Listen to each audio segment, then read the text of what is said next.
क्या आप जानते हैं कि बाबरी मस्जिद भारत ही नहीं एशिया की सबसे मशहूर मस्जिद मानी जाती है।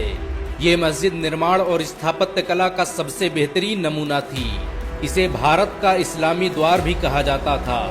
बाबरी मस्जिद को बनाने में 2000 मजदूरों ने हिस्सा लिया। इसे बनाने के लिए दुनिया भर से इंजीनियर और आर्किटेक्ट बुलाए गए थे। ये भारत की एकमात्र मस्जिद थी जिसमें सबसे पहले वॉइस रिफ्लेक्शन टेक्नोलॉजी का इस्तेमाल किया गया।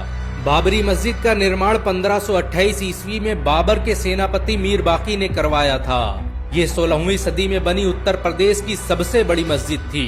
बाबरी मस्जिद इस्लामी वास्तुकला का सबसे बेहतरीन नमूना थी। इसे बनाने के लिए दुनिया भर से पत्थर लाए गए थे।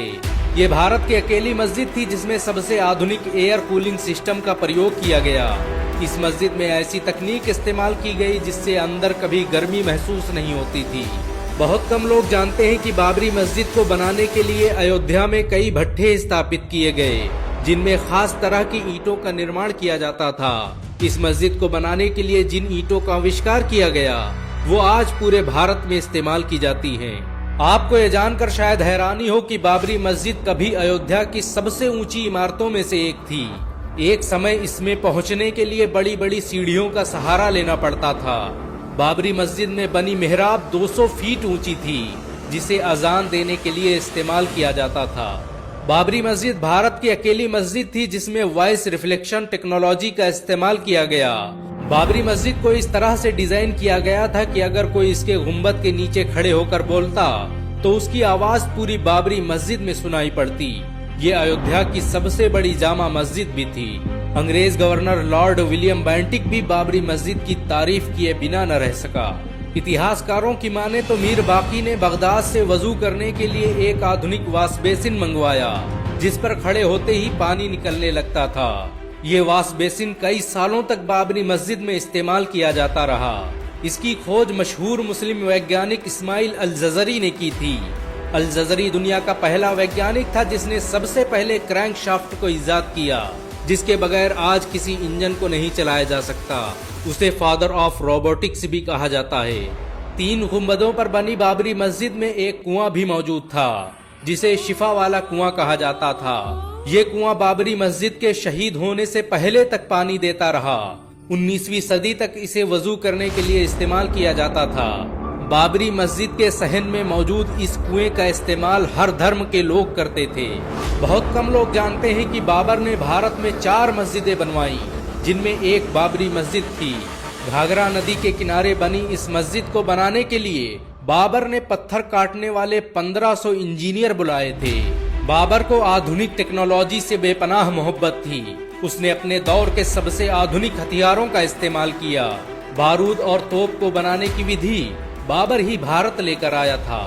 बाबर ने बाबरी मस्जिद में नमाज पढ़ाने के लिए इमाम भी नियुक्त किए, जो सदियों तक इस्लाम की तबलीग का काम करते रहे। बाबर ने बाबरी मस्जिद का निर्माण तो करवाया, लेकिन उसे देखने कभी अयोध्या नहीं आ पाया। बाबरी मस्जिद का निर्माण पूरा होते ही उसकी मौत हो गई। कहा जाता है कि बाबर अयोध्या को मुगल सल्तनत का सबसे ताकतवर केंद्र बनाना चाहता था। यही वजह है कि उसने पूरी ताकत लगाकर अवध रियासत को मुगल सल्तनत का हिस्सा बना दिया। अयोध्या को पहचान दिलाने में बाबरी मस्जिद का बड़ा किरदार रहा। ये निर्माण और स्थापत्य कला का सबसे बेहतरीन नमूना थी। इसके डिजाइन और स्ट्रक्चर को बाद में ताजमहल में इस्तेमाल किया गया। बहुत कम लोग जानते हैं कि बाबरी मस्जिद का निर्माण एक पहाड़ी पर किया गया था। ये पहाड़ी बाढ़ से बचने के लिए अवध प्रांत की सबसे सुरक्षित जगह थी। बाबरी मस्जिद को मंदिर बताने का सबसे पहला काम निर्मोही अखाड़े ने किया। 1853 में नवाब वाजिद अली शाह के दौर में सबसे पहले इस मस्जिद की जगह मंदिर होने के शगुफे ने जन्म लिया और देखते ही देखते एक युद्ध में बदल गया। अंग्रेजों ने जांच पड़ताल की और इसे मस्जिद होने का सर्टिफिकेट दे दिया। आपको ये जानकर शायद हैरानी हो कि तुलसीदास ने अयोध्या में बैठकर ही रामचरितमानस लिखी, लेकिन उन्होंने किसी मंदिर को गिराकर मस्जिद बनाने का जिक्र नहीं किया और न ही इतिहास की किताबों में इसका कोई ठोस सबूत मिलता है।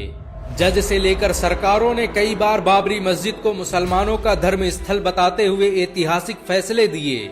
1949 में सिविल जज ने बाबरी मस्जिद को मुसलमानों की मिल्कियत बताते हुए कहा कि इस पर मुसलमानों का हक है और ये एक मस्जिद है जिसका निर्माण बाबर ने करवाया था।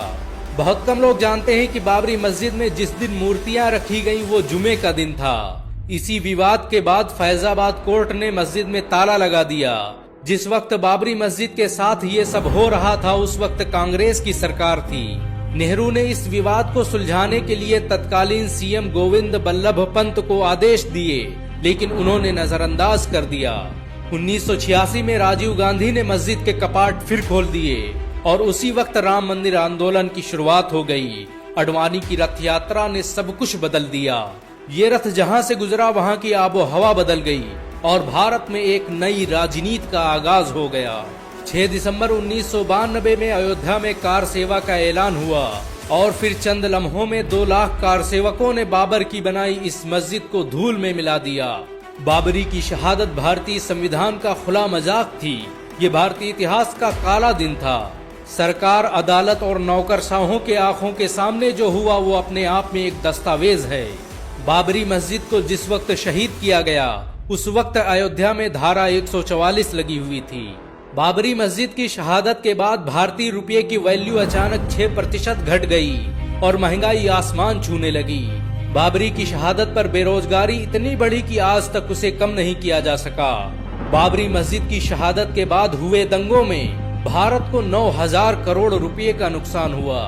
बाबरी मस्जिद भारतीय इतिहास की सबसे विवादित मस्जिद मानी जाती है।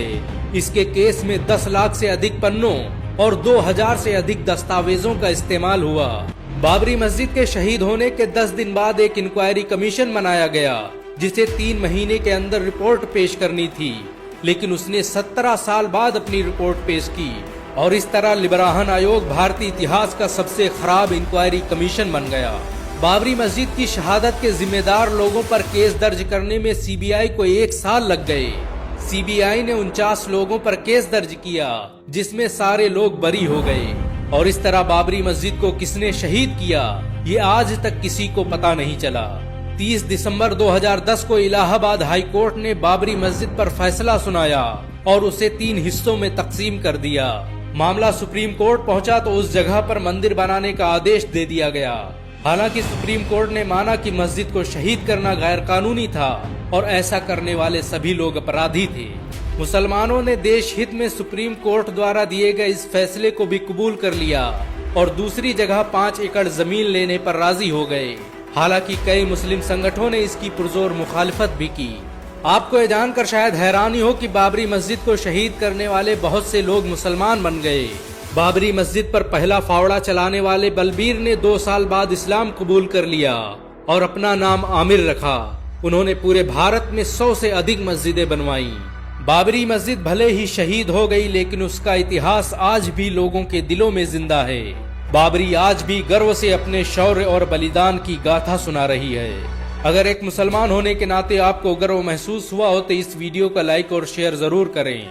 ऐसी और वीडियो को देखने के लिए हमारे चैनल को सब्सक्राइब करें, घंटा जरूर दबाएं।